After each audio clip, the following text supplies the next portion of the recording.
ഒരു കാലഘട്ടമാണ്. പെൻഷൻ എന്ന് പറയുന്നത് അനാവശ്യമായ ഒരു കാര്യമാണ് എന്ന് പറയുന്ന ഒരു ഭരണകർത്താക്കൾ കൂടി വരുന്ന കാലഘട്ടമാണ്. യൂസ് ആൻഡ് ത്രോ എന്ന് പറയുന്ന സംസ്കാരത്തിലേക്ക് കൂടുതലായി കടന്നു പോകുന്ന ഒരു കാലഘട്ടമാണ്. അപ്പം അതുകൊണ്ട് തന്നെ പെൻഷനേഴ്സിന് ഇനി ഓരോ നാളുകളും നമ്മളുടെ അവകാശങ്ങൾക്ക് വേണ്ടിയിട്ട് പോരാടുന്ന കാലമായിരിക്കും എന്നുള്ളത് സംശയമില്ല. നമ്മുടെ കേരളത്തിൽ ഏറ്റവും ശക്തമായ ഒരു സംഘടന പെൻഷനേഴ്സിനുണ്ട് എന്നുള്ളത് ആശ്വാസകരമായ സംഗതിയാണ്. എന്തുകൊണ്ടെന്നാൽ ദീർഘകാലം സർവീസിലിരുന്നതിന് ശേഷം ഒരു ശിഷ്ട ജീവിതത്തിൽ ലഭിക്കേണ്ട ആനുകൂല്യങ്ങൾ പലപ്പോഴും തടഞ്ഞു വയ്ക്കപ്പെടുന്നു എന്നുള്ള സങ്കടകരമായ ഒരു അവസ്ഥയുണ്ട്. അതുകൊണ്ട് തന്നെ വളരെ പ്രയാധിക്യത്തിലും അവകാശങ്ങൾക്ക് വേണ്ടി തെരുവുകളിൽ ഇറങ്ങേണ്ട ഒരവസ്ഥ ഉണ്ടാകുന്നു. അതിൽ നിന്നെല്ലാം മാറ്റങ്ങൾ വരും എന്ന് നമുക്ക് പ്രതീക്ഷിക്കാം. നിങ്ങളുടെ ഐക്യവും നിങ്ങളുടെ സംഘടനയും ആൾക്കാർ മുന്നോട്ട് പോകട്ടെ എന്ന് ആശംസിക്കുന്നു. അഭിവാദ്യം.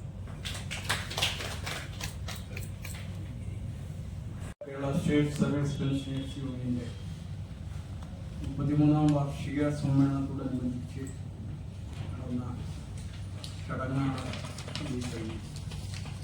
1992 ആരംഭിച്ച ഈ പ്രസ്ഥാനം കോവിഡ് കാലഘട്ടത്തിലെ 2 കൊല്ലം 28ാം സമ്മേളനവും 29ാം സമ്മേളനവും നടത്താൻ സാധിച്ചിട്ടില്ല. ബാക്കി എല്ലാ വർഷങ്ങളിലും വളരെ കൃത്യമായി വിപുലമായ രീതിയിൽ സമ്മേളനങ്ങൾ നടത്തി വന്നിട്ടുണ്ട്. കഴിഞ്ഞ വർഷം കൊല്ലത്തായിരുന്നു ഗംഭീര സമ്മേളനമായിരുന്നു കൊല്ലത്ത് നടന്നത്.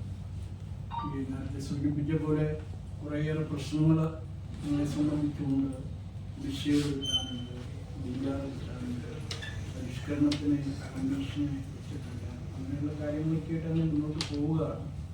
ഏതായാലും എല്ലാം ശരിയാകുമെന്ന പ്രതീക്ഷയോടുകൂടി സമരപ്രവർത്തനങ്ങളും അതുപോലെ മറ്റ് സാമൂഹ്യ പ്രവർത്തനങ്ങളുമായിട്ട് ഈ സംഘടന മുന്നോട്ട് പോയിക്കൊണ്ടിരിക്കുകയാണ്. ഈ സംഘടനയുടെ ഒരു പ്രത്യേകത സംഘടനാ പ്രവർത്തനങ്ങളും ആനുകൂല്യങ്ങൾക്ക് വേണ്ടിയുള്ള സമരങ്ങളും നടത്തുന്നതോടൊപ്പം തന്നെ സാമൂഹ്യ രംഗത്ത് കുറേയേറെ പ്രവർത്തനങ്ങൾ നടത്തുന്നുണ്ട്. അവസാനമായി ഈ വയനാട് ദുരന്തത്തോടനുബന്ധിച്ച് വലിയ ഒരു സംഖ്യ ഞങ്ങൾക്ക് കൊടുക്കാനായിട്ട് സാധിച്ചിട്ടുണ്ട്. ഒരു മാസം മുമ്പ് അതിൻ്റെ കണക്കെടുത്തപ്പോൾ ഒരു 15 കോടിയോളം രൂപ സംഘടന കൊടുത്തിട്ടുണ്ട്. അതുപോലെ അതിനു മുമ്പ് കോവിഡ് കാലഘട്ടത്തിലും പ്രളയ കാലഘട്ടത്തിലും പിന്നെ മറ്റ് പ്രശ്നങ്ങളുള്ള സന്ദർഭങ്ങളിലൊക്കെ ഇതുപോലെ തന്നെ കോടികൾ തിരിച്ചു കൊടുക്കാനായിട്ട് സാധിച്ചിട്ടുണ്ട് എന്ന സന്തോഷം ഞങ്ങളുണ്ടായിരിക്കുകയാണ്. തുടർന്നും അത്തരം പ്രവർത്തനങ്ങളുമായിട്ട് മുന്നോട്ട് പോകും. 14 ജില്ലകൾ, അതിൻ്റെ താഴെ 1500ഓളം, അതിൻ്റെ താഴെ 200-ൽ പരം ബ്ലോക്ക് കമ്മിറ്റികൾ, അതിൻ്റെ താഴെ 1500ഓളം യൂണിറ്റ് കമ്മിറ്റികൾ, അങ്ങനെ വിപുലമായ ഒരു സെറ്റപ്പിലാണ് ഈ സംഘടന. എല്ലാ കൊല്ലം എല്ലാ ഘടകങ്ങളിലും വാർഷികങ്ങളും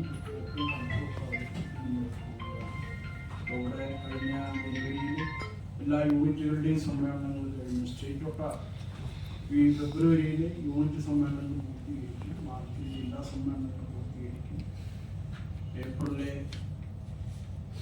സംസ്ഥാന സഭ കൃത്യമായിട്ട് പോകുന്ന ഒരു സംവിധാനമുണ്ട് എന്നുള്ളത് ഞാൻ സൂചിപ്പിക്കുകയാണ്.